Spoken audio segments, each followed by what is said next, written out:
téléphone maanaam soo bëggee y a certains job yi nga xam ne c'est lui que tu appelles tu le payes il fait le job donc moom l'affaire de Fulbert Sambou ak Didier Badji son nom revient tout le temps képp ku wax son nom revient tout le temps il revient tout le temps bon mais cette affaire là c'est une affaire man j'ai toujours dit que cette affaire là c'est une affaire extrêmement grave parce que c'est un corps bi nga xam ne le corps à un temps normal on n'y touche pas ñoom leen dem gars yi ils ont disparu personne ne sait où est-ce qu'ils sont. kenn ki gaañu kenn ki disparaître kenn xamul fu. ils sont d'après les éléments que tout le monde a non mais kenn ki disparaître loolu. parce que ku disparaître di nga feeñ. Parce que le régime bi daan na donc tu vas réapparaître. donc c'est Dieu a dit mais il n'a pas disparu. il a sûrement dû être tué. donc de ce fait dans cette histoire là puisque son nom revient tout le temps il faut qu'on l'entende te moom foofu tamit bis bu waxee. Il y a beaucoup de gens qui on va dîner les parce qu'il y a beaucoup de gens qui sont mêlés de près ou de loin à cette histoire-là. Il y a des gens qui ce sont des hommes de tenue qui sont potentiellement mêlés. Il y a des gens qui ce sont des businessmen qui sont potentiellement mêlés. Il y a d'autres acteurs qui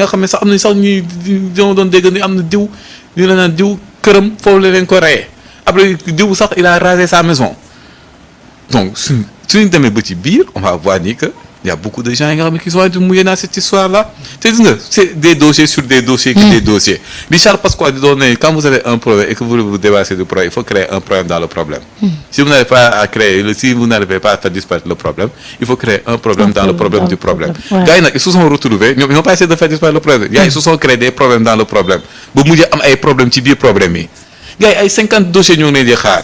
Mais en plus, il y a une interrelation entre nous.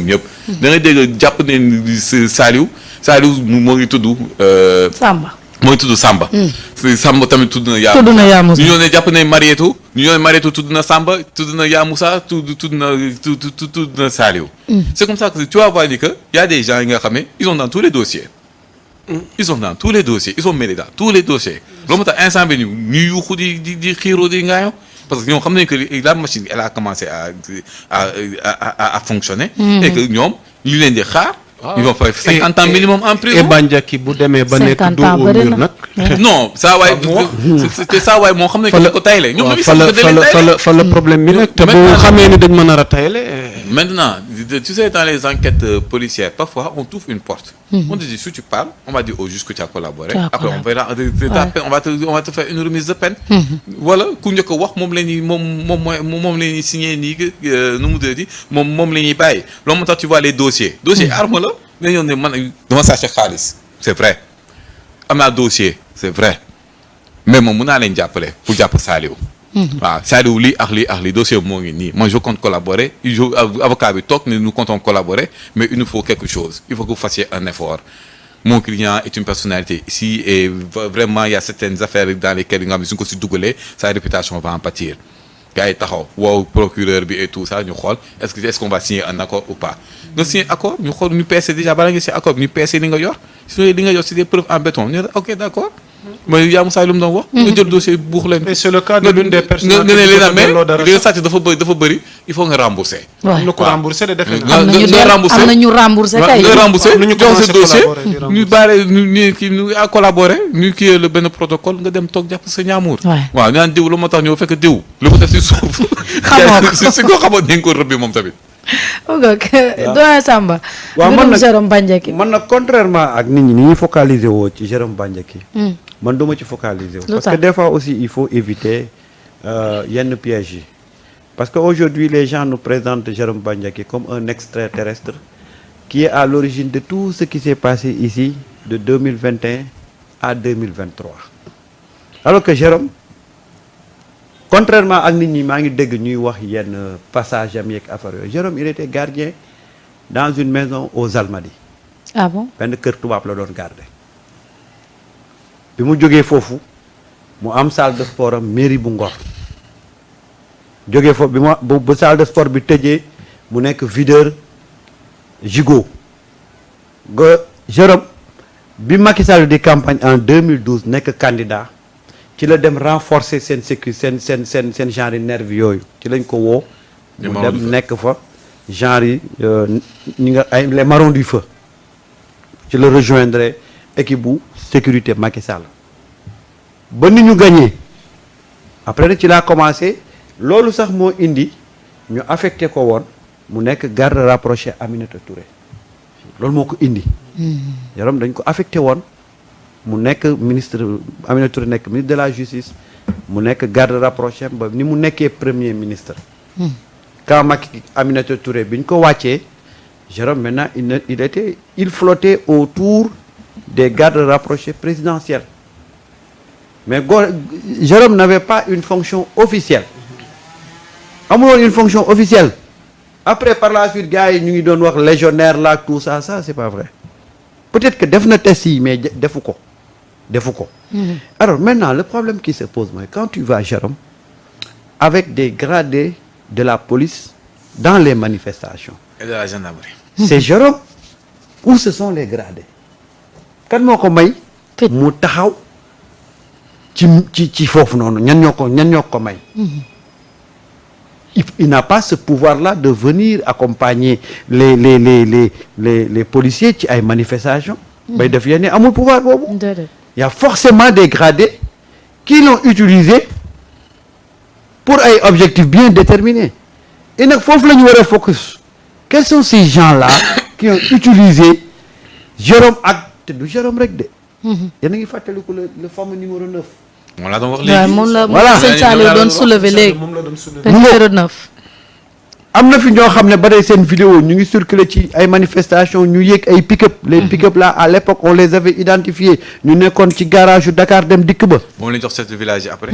voilà après quand on a voulu effacer les traces ñu jël pick-up yooyu maye ko am na fi ay manifestations yoo xam ne on a vu les voitures les 4x4 présidentielles ay nervi dugg ci nekk ci biir di rëbb di traquer booy mais yooyu yëpp bu ñu bëggee focaliser lu wóoloo ci Jérôme Bandiaky on risque d'oublier ça alors que ça va ce qui s'est passé xam nga les gens disaient que nous avons une république à terre mais évidemment exactement on avait une république à terre c'était une république de voyous je m'excuse du terme mais en fait loolu lañ amoon tous ces gens-là qui étaient armés jusqu'aux dents et qui n'étaient ni de la police ni de la gendarmerie ana ñu tey te ñooñu ñëpp tey la question que je me pose et certainement beaucoup de Sénégalais ñu ngi koy posé wu ñooñu armes yu sophistiquées yi ñu yore woon est-ce que biñ paree delloo nañ ko kenn xamul ñooñu fu ñu nekk tey parce que en réalité c'est une question de sécurité nationale loolu ça n'a rien à voir avec amnistie non on a utilisé des gens jël leen ay armes yu sophistiquées jox leen ko mais ces gens-là amatuñu benn nouvelle ci ñoom fan la ñu nekk. mën nañ ko sax agressé. tey gis nga jàpp Jérôme bi tu sais ce qui est intéressant dans jàpp Jérôme bi. et que vraiment maa ngi exhorter waat les autorités. ñu xool ñiy mener enquête bi parce que Jérôme c'est une mine d'or en termes d'information. léegi nag ñan ñoo yor enquête bi nan lañ koy defee c'est ça le problème. parce que s'il parle ponkal yu bëri danañu daan moi sama crainte mooy est-ce que liñ ci xaar yëpp est-ce que on l'aura liñ ci xaar yëpp mais dama ne la jàpp Jérôme c'est une mine d'or ça peut révéler beaucoup de choses te ni ko journaux yi bindee ne il fréquentait tout le monde dans les ci ponte ancien régime bi mais pourquoi il avait ces relations-là avec ces pontes de la République là. te li nga wax nii rek man hier je discutais avec un ami. il a les mêmes craintes. à propos de l'enquête. c'est ça moom sax il disait ni que enquête bi waruñu ko jox waa gendarmerie ñoo war a récupérer. effectivement dossier bi parce que on l'a vu à côté de la police. donc si on le voit à côté de la police il y a des gradés qui sont mêlés dans cette histoire-là. et les gradés là jusqu'à présent ils sont là. Jérôme du extraterrestre boo xam ne day xëy ñëw nekk ci biir les FDS di imposer. effectivement am na lu ko dugal foofu. kan moo ko woolu foofu kan la doon liggéeyal et quel était son rôle véritablement ci manif yi tout ça c'est des choses yoo xam ne buñ ñu jéem parce que on parle de Jérôme ba finalement ñëpp ñu ngi focus ci Jérôme mais derrière Jérôme il y a tellement de choses que nit ñi moom la ñu war a xam. loolu moo tax ma doon ni que même les officiers sax le voyage. Le dañ voyage. ko war a su dañ ko war a suspendre. Non, mais c'est vrai, hein. toog ci dëkk bi. C'est vrai. Il y a des gens qui sont, il y a des officiers yi nga xam ne gis nga bis bu waxee. tu verras des officiers supérieurs yi nga xam ne on va déjà da leen di dem jëli mënatoo leen yóbbu leen. parce que gis nga à ce rythme là.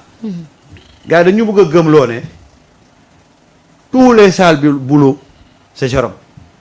C'est ça, il cherche Ouais. un truc. je Ouais. sais pas est-ce que Un yaa ngi commissaire. yaa ngi gis communication bi ni muy Il n'y a demee. jamais d'effet sans cause. voilà Ouais. yaa ngi gis communication bi ni muy demee ah tous les salles boulot c'était Jérôme. ñun on n'a pas élu Jérôme. Jérôme n'avait aucune fonction officielle. officiel ouais. Mais pourquoi Jérôme est cité partout et on le voyait partout. Jérôme c'était l'ami de beaucoup de FDS dañ leen doon gis ci manifestation yi loolu les vidéos sont là.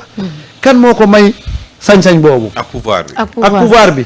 kan moo ko may. Mais ça foofu ces moyens de communication ces méthodes de communication elle n'est pas bonne. c'est pourquoi elle n'est pas bonne. parce que loolu ça rajoute de la pression sur les épaules de Jérôme. policiers dañuy taxaw ne la gis nga ñëpp ne yow la dañuy gars yi dañuy sumee sa kaw su ma doon yow nga wax mais di nga dem ba mel ne instant bi nga xam ne soo xoolee analyser tu sais que les gens ils vont te sacrifier. Ouais. di nga di Da ngay nga wax commencer par di tari force, ouais. non di nga tari moom di nga ko def te dina tari incha allah. Merci. Maintenant nag En il tout faut cas- le protéger. Et Ouais. que l'enquête soit menée de manière très correcte et très balaa ñu minutieuse. koy sàqal pexe. balaa leneen di ko fii daal parce que Ah. Sénégal moom En parfois tout cas- fii y a des choses dafa en mel ne tout dafa am cas, ay jinne yi doxoon ci biir kaso et xam naa ne bett na nag kilifa yu bari. ku leen waxoon ne danañu jàpp Jérôme heure bii et moi je ne peux pas comprendre parce que d'après les informations yi ma am Jérôme était là. et habitait dans un logement de fonction. de fonction fonction. ouais ci la dëkkoon logement de fonction. waaw. mais logement de fonction bi il faut savoir logement de fonction bi il est affecté à qui à la présidence wala à la primature c'est-à-dire qu'il y a beaucoup de non-dits quoi. donc si soo xoolee nga xam ne présidence la ouais xam nañ ko jox parce que man dama jàpp ne avec tout li doon peser ci kawam yëpp parce que Jérôme c'est pas la première fois que les gens parlent de lui. ouais ci biir manifestation yëpp nit ñi doon bañ ko ba nit ñi dañ ko doon pousse dañ ko doon suivre sax di ko photo ci ay restaurant liñ ci wax yëpp pourquoi dès les premières heures dawul pourquoi ensuite mu loger ci logement de fonction au cœur du centre-ville en plein cœur centre-ville au rond-point poste Médina. déggalu ma la poste côté poste kii la Sandaga gëstu poste Sandaga bi côté poste bi la ouais. xam nga boobu ba tey mu nekk fii donc ah est-ce que jàppul woon ni peut-être. jàpp ah non mënu ko jàpp parce que Jérôme Yéen c'est ñi pas dal maintenant xel la. que les gens parlent de lui de ouais Tunkara bi nekk États-Unis moo njëkk a génne photom Mollah Morgun ensuite les patriotes à chaque fois il faisait circuler ses photos mu nekk yenn yi ci biir ay manifestations mu yor arme c'est-à-dire que les gens man je me demande te am na beneen coïncidence boo xam ne aussi yaa Moussa suivre leen ko de près muy ban. suivre leen ko de près keroog ba ñu jàppee Jérôme Madiambal a fait un tweet. il a été le premier à parler. ouais Il a été le premier à parler. waaw lees waxut nag lees waxul. nañ dem rek. yaa Moussa lees waxul. mooy comme boo ma doon wax borom kër ga rek te mu toj kër gi. raser totalement la maison. ah en tout cas xam naa nañ dem ba ci kanam rek. yaa d'ici 10 Moussa jours. sa jàngat par rapport ak mbirum Jérôme Bandiaky bi nga xamante ni dégg nga ñoom Saliou lu ñu wax bu ñu moyul bu waxee daanaka réew mi dana yëngu. waaw xam nga kaawu Jérôme moom xanaa waxaat rek. ouais jotoon naa fi amal parcours am dressé benn portrait ci ay jaar-jaaram. ba daraja ak doole gi nga xamante ni amoon na ko ci régime Macky Sall ci wàllu sécurité.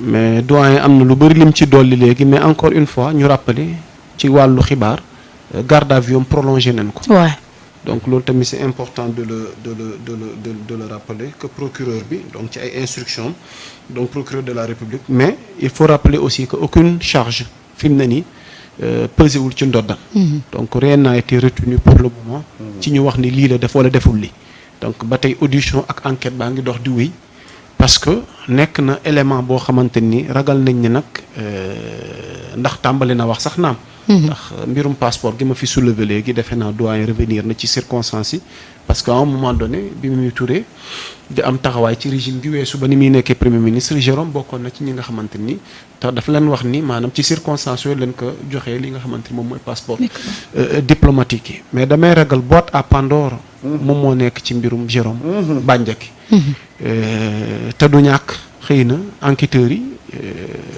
dinañ ko wax loo parce que gars yi dinañ la tànc goo xamante ni ci ay questions parce que gars yi xëy ñu rek et encore une fois il faut que ñu xaw logique tuuti quoi demee logique gu xel comme quoi maanaam lu tax salaamaaleykum maaleykum salaam rek les yeux wala les enquêtes braquées ci jëmm Jérôme Bandiaky il n'est pas le seul dans cette république ci ñi daan jëflante ak régime gi weesu n'est-ce pas kon cela veut dire que gars yi am na en amont ni ko Serigne Saliou di waxee loo xam ne toog nañ ci yor nañ ko ñu waaw léegi nag ñaaraam bu ñu la wooloo nga ñëw ñu ne la ah ñun kat dañ bëggoon xam dossier sàngam wala xew-xew sàngam la ca xew yow lu ciy sa responsabilité donc nga leeralal su la wóoree ni la ne nekk yaa def wala impliqué wu nga ci gis nga man situation yi ne mel coopérer yaa Moussa foofu y a un fait que les Sénégalais n'ont pas fait attention.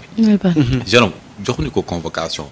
dañ ko jëli procureur bi il a décerné un mandat d'amener.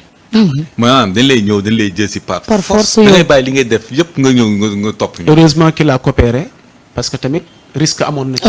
ndax ñi ko dem jëli unité la boo xamante ni unité d'élite la.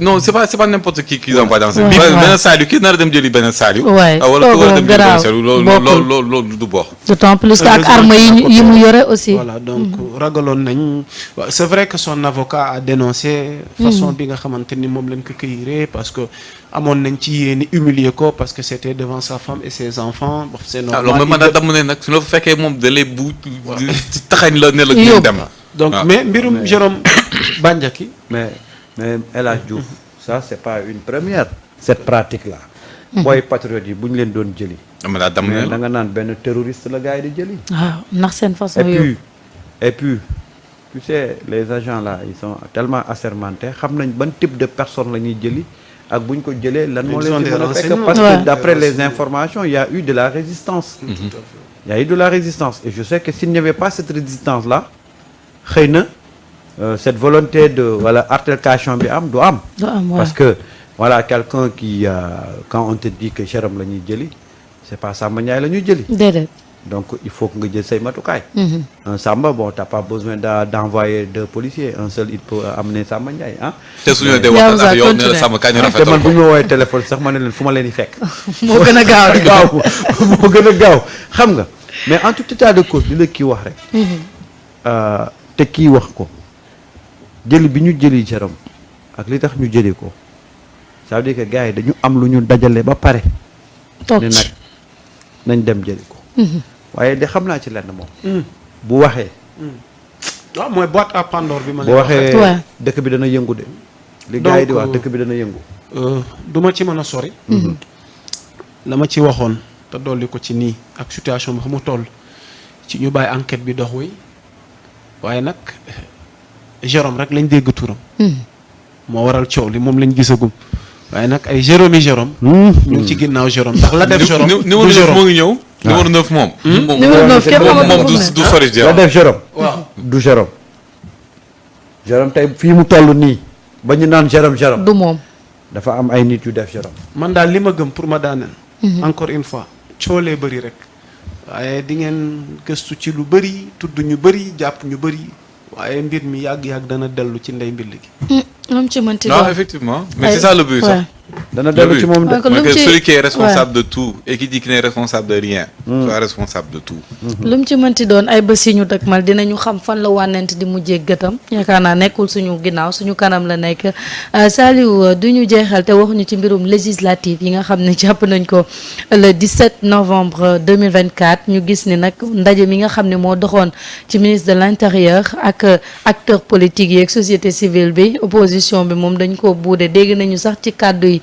ministre de l'intérieur muy wax ne ñii parewuñu sax pour dem ca urne ya xaw ma nag ragal la wala dañoo pareegut d'autant plus que opposition ka ngay wax waa ATER ah Atel. gisoo leen ñu def seen coalition noonu ànd. tu sais Abdou Mbow ca wet ga ñoom Anta ak ñoom i xaaf bi ñu gëjoon gis. ci ak ñoom Bougane ci fas. y a les pur sang et y a les tocards. Les tocards ce sont des chevaux yi nga xam ne nii soo xoolee seen cote elle est très faible parce qu'ils sont pas habitués à gagner.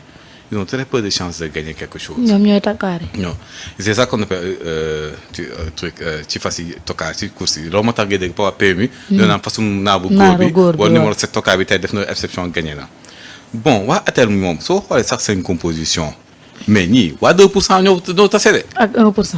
non waa 2 soo jëlee lépp. lépp waaw soo ko additionné quoi soo additionné lépp ah ça veut dire que ñoom seen caution suñu defoon benn groupe sax amuñu lu ñu récupérer seen caution ce sont des gens yi nga xam ne.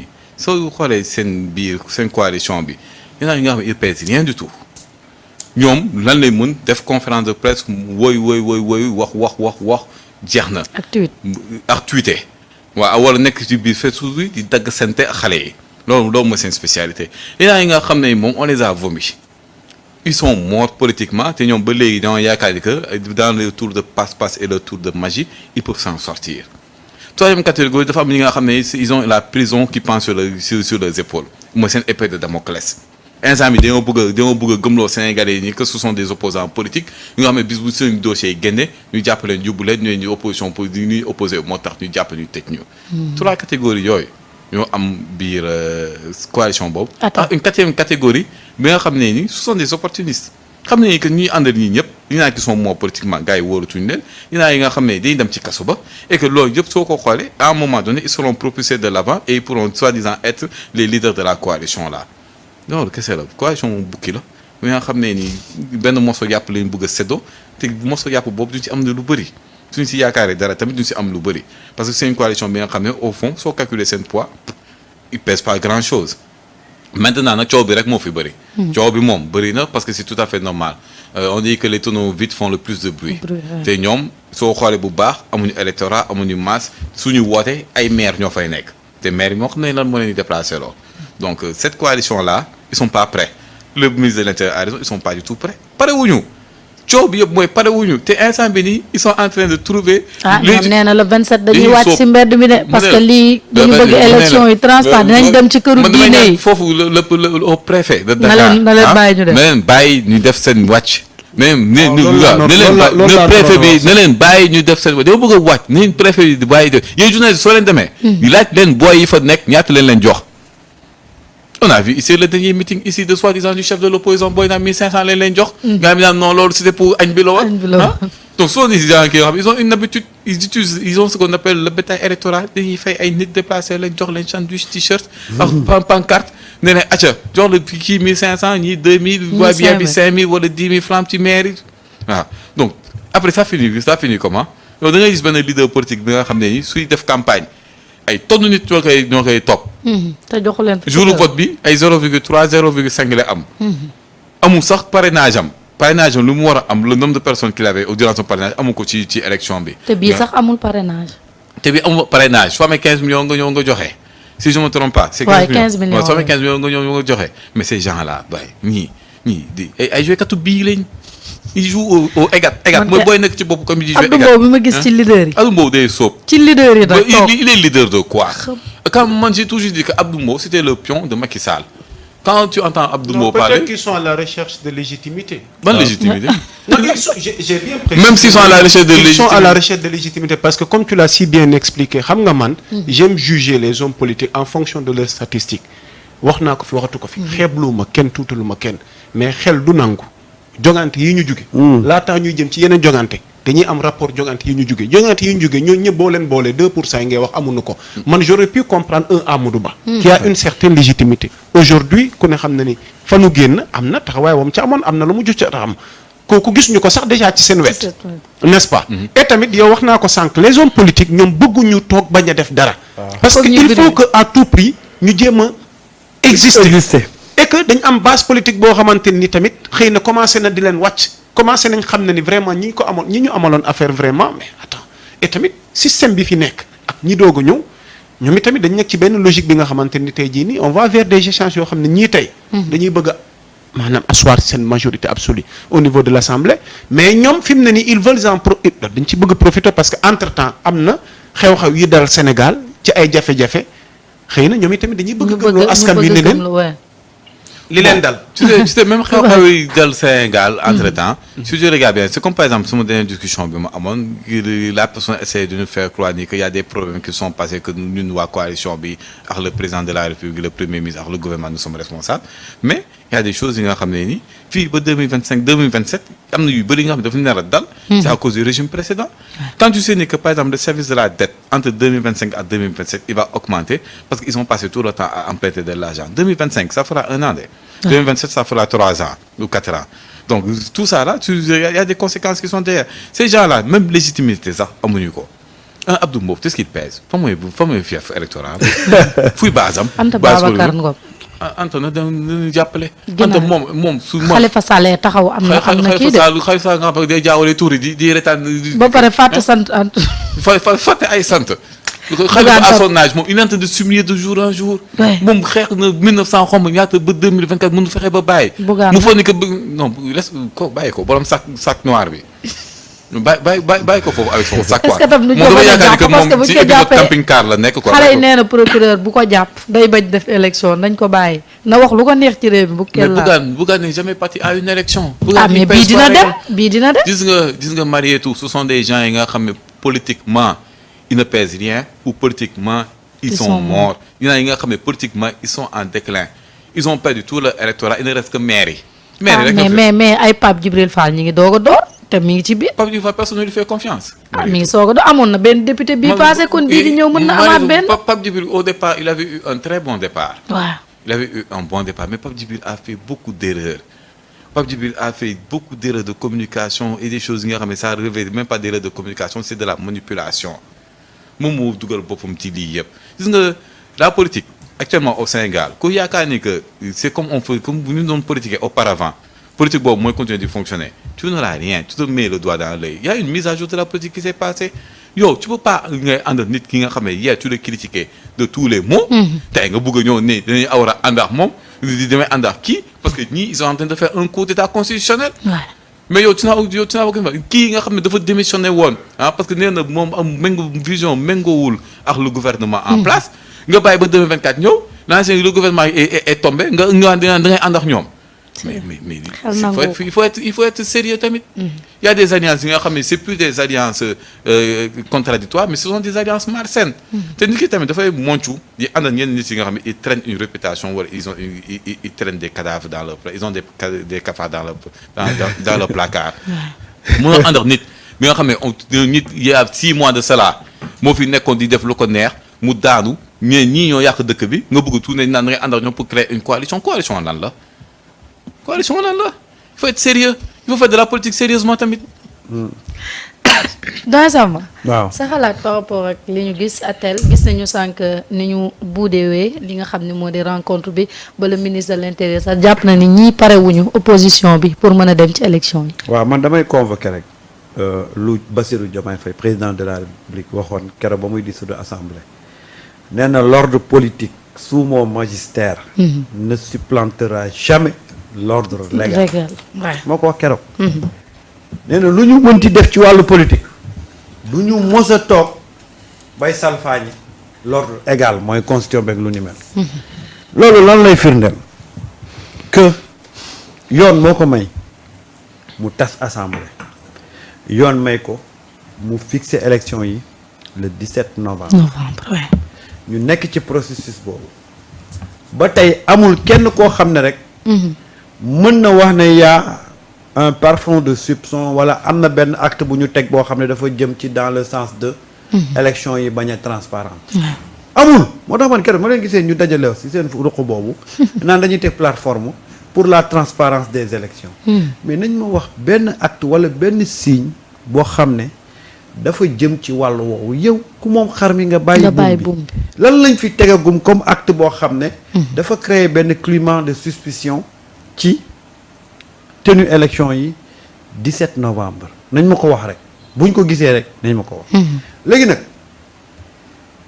balaa may continuer si j'étais à la place du ministre du ma def commentaire boobu ne gars yi dañoo pareegul. parce que ça peut un ministre de l'intérieur dañuy wax toujours ne ku neutre lañ soxla quoi. bon je sais que il l'a dit de bonne foi parce que moom bokkul ci benn parti mais comme dafa am ñoo xam ne ñoom dañu fay nekk rek di xool lu ñaaw si j'étais le premier ministre si j'étais le ministre de l'intérieur du ma dem bay commenter naan dañoo pareegul quoi ça c'est le commentaire de peut-être mooy politicien wala affaire yooyu quoi. Il pouvait s'en limiter voilà mënoon na au constat que voilà. mais il a peut-être que il a émis une opinion. Ouais, par rapport ak ni ñu buudee foofu sax aussi. boo nekkee ak ay saay-saay lu nekk rek. waaw pic xam nga loolu boo nekkee ak ay ñoo xam ne ils voient le mal partout. je suis d'accord. mën nañ ci agrippé wu. voilà mais parce que gars yi dañuy langaamu ci kaw. voilà loolu laa lay wax rek. mais su ma doon moom non li nga wax dëgg la. parce que man ki nga sekkal. waxtu wu ne. yow seen njumte. wala seen erreur. ci lay jafandu. te bu la mettre devant le fait accompli. absolument amoo. mais gis nga bref. ñii nii daf ci am. plusieurs catégories waaw non damay expliquer tout est possible. waaw damay expliquer mais dama la bëgg a ne ñii amoon na nangu ne ñi fi nekk ñoo fi teg wum tànk. waaw mais dama bëgg a expliquer rek. bàyyi ko mu yegg dama bëgg a expliquer waa ATEL xaw ma ATEL. alliance voilà pour la transparence des législatives. façon nit yi nekk ci biir pour que nit ñi xam un peu seen agissement mun ko def benn lecture. micro. dafa am ñoo xam ne tey wóor na leen ne. reddition des comptes duñ ko échappé. ñu bëgg waa kaso ba. ñu bëgg a dugg ci biir mouvance wax léegi pour que bés bu ñu leen convoqué ñu am soutien gars yi dem taxawal leen buntu Colobane wala affaire yooyu daf ci am ñoo xam ne looloo leen yóbbu ci ATEL boobu. ok am ñoo xam ne amuñu parti amuñu mouvement amuñu dara mais tey bu ñu demee bay confectionner liste seen légitimité médiatique parce que yàgg nañ leen di leen gis ci télé ak rajo yi. mën nañ leen jël dugal leen ci biir. boobu di ñaar am ñoo xam ne politiquement ils sont finis seen parti jeex na dee na ñooñu pour ñu exister te wax nga ko léegi pour ñu exister il faut que ñu bokk foo xam ne dafay am bruit léegi am ñoo xam ne nag bëgguñu élection am na ñoo xam ne ci biir ATEL bëgguñu élection am lu tax parce que ñenn ñi xam nañ ne du ñu am dara ñeneen ñi xam nañ ne Sénégalais yi dañoo bëgg ñoom ñu dem élection ñoom toujours ñuy trouver benn porte de sortie pour bañ a dem élection moo tax booy bu ñu naan la Bougane kenn du la tëj demal élection c'est-à-dire que aujourd'hui Bougane c'est que il peut pas trouver beneen alibi ba bañ a dem élection mais kan la war a mën a demal élection ba am dara kan est-ce que ça existe aujourd'hui dans le paysage politique ku mu war a àndal parce que fii dama lay wax benn affaire de gis nga parti yi nga xam ne tey man jàpp naa ne suñu demoon élection mën nañu am dara tey je peux citer le parti de Amadou Ba.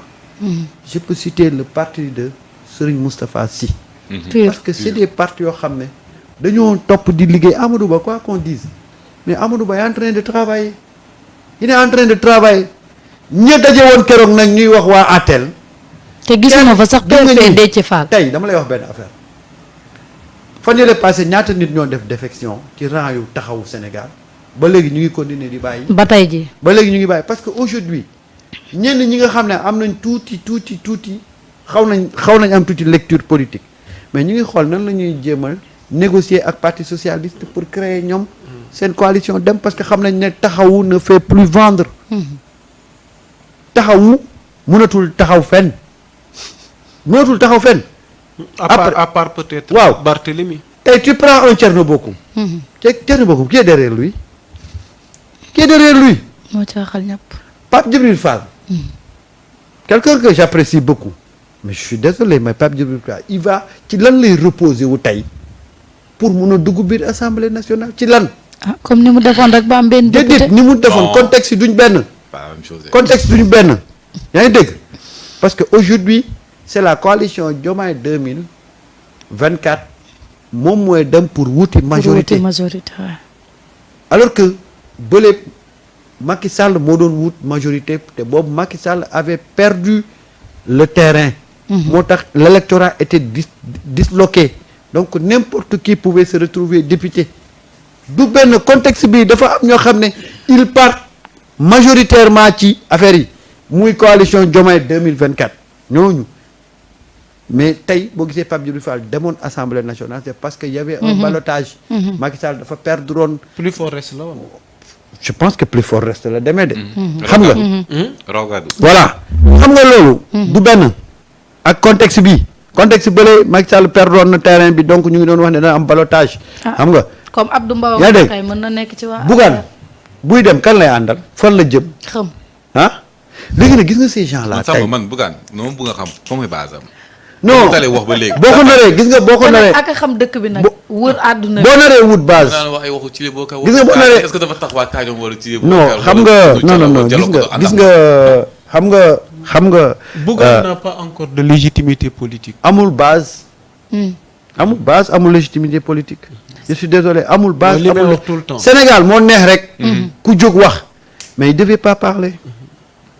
parce que tey buy wax il parle au nom de qui. xam nga tey Anta Babacar Ngom. buy wax mën na ne je parle au nom des gens qui ont parrainé sama liste ñi parrainé sama liste te dem na élection présidentielle. elle faisait partie des gens présidentiables. wala boog. waaw moom dem na waaw présidentielle. Pape Djibril Fall dem na. présidentielle. waaw moom war na mën a wax au nom de ay ñi mu doon àndal. waaw mais Bougane sérieusement Bougane buy wax il parle au nom de qui. doyen Bougane mos na participer élection. déedéet. ci Bougane Sénégal mosul am. waaw moom laa la xam nga légitimité médiatique. waaw bi mu am. moom ak rek tey xëy na. moom li rek ko yàlla jagleel ci wërsëgam ci domaine média. tey loolu bu mu ko jaawale. ak la réalité politique la réalité du terrain. te gis nga te day foofu wàcc si terrain moom moo tax chaque fois damay évoquer maanaam légitimité politique te loolu li la koy may du wër ci plateau yi. déedéet du beau discours du bëri alal bu bëri alal doon maye nguur am na ñoo xam ne Sénégal defe naa ni doon nañ président bu yàgg. te gis nga yaa Moussa doguma la de. politicien dafa am ñaar yoo xam da nga ko war a am. mooy yan boo ñàkkee benn bi am benn bi. mooy yan. mooy gis nga boo amul nit amal xam-xam am na fi ñoo xam ne tey amuñu mbooloo te pourtant nit ñi dañ leen di déglu. parce que dañoo am xam-xam. quelqu'un comme Mamadou Lamine Diallo. waaye est-ce que xam nga base. ak Boubacar xam nga base populaire base politique am. déedéet amul base politique amul base. mais dafa am xam-xam. tey quand tu prends quelqu'un comme Boubacar Camara oui. il n'a pas ce poids politique là. Ouais, mais dafa am xam-xam. tey bu ñu remonter un peu ci anciens gars yi mais quelqu'un comme Mamadou Diop Decroix. mais quand il parle tu as beaucoup de respect da nga koy déglu parce que am na xam-xam. mais le problème de Bougane mooy amul xam-xam. un peu sans passe. amul nit. xam nga je ne fais pas d'attaque personnelle. mais c'est juste que pour lui faire comprendre que. mais xëy na ak Abdou Mbow mi nekk foofu. bàyyil Abdou Mbow bu amoon xam-xam du xoole bañ dissoudre assemblée nationale bi. tey li député yi di dund yëpp tey moo leen ko yóbbu ndax ñàkk xam-xam. parce que tey yow booy évoquer quand tu évoques la motion de censure. fas ba waaw dès demain. boo demee bay évoquer motion de censure waroon nga xam ne ci biir président bi am na ay articles yoo xam ne bu ci sukkandikoo la ngay def du antu. tey li dal député yëpp tey moom moo leen ko yóbbu ñàkk xam-xamam moo leen ko yóbbu moo tax keroog bañ ne ma Abdou Mbow moom mooy président groupe parlementaire bu Benno Bokk Yaakaar laa ne ces gens là sont cuits gis nga Sénégal électorat bi ñu am léegi dafa exigeant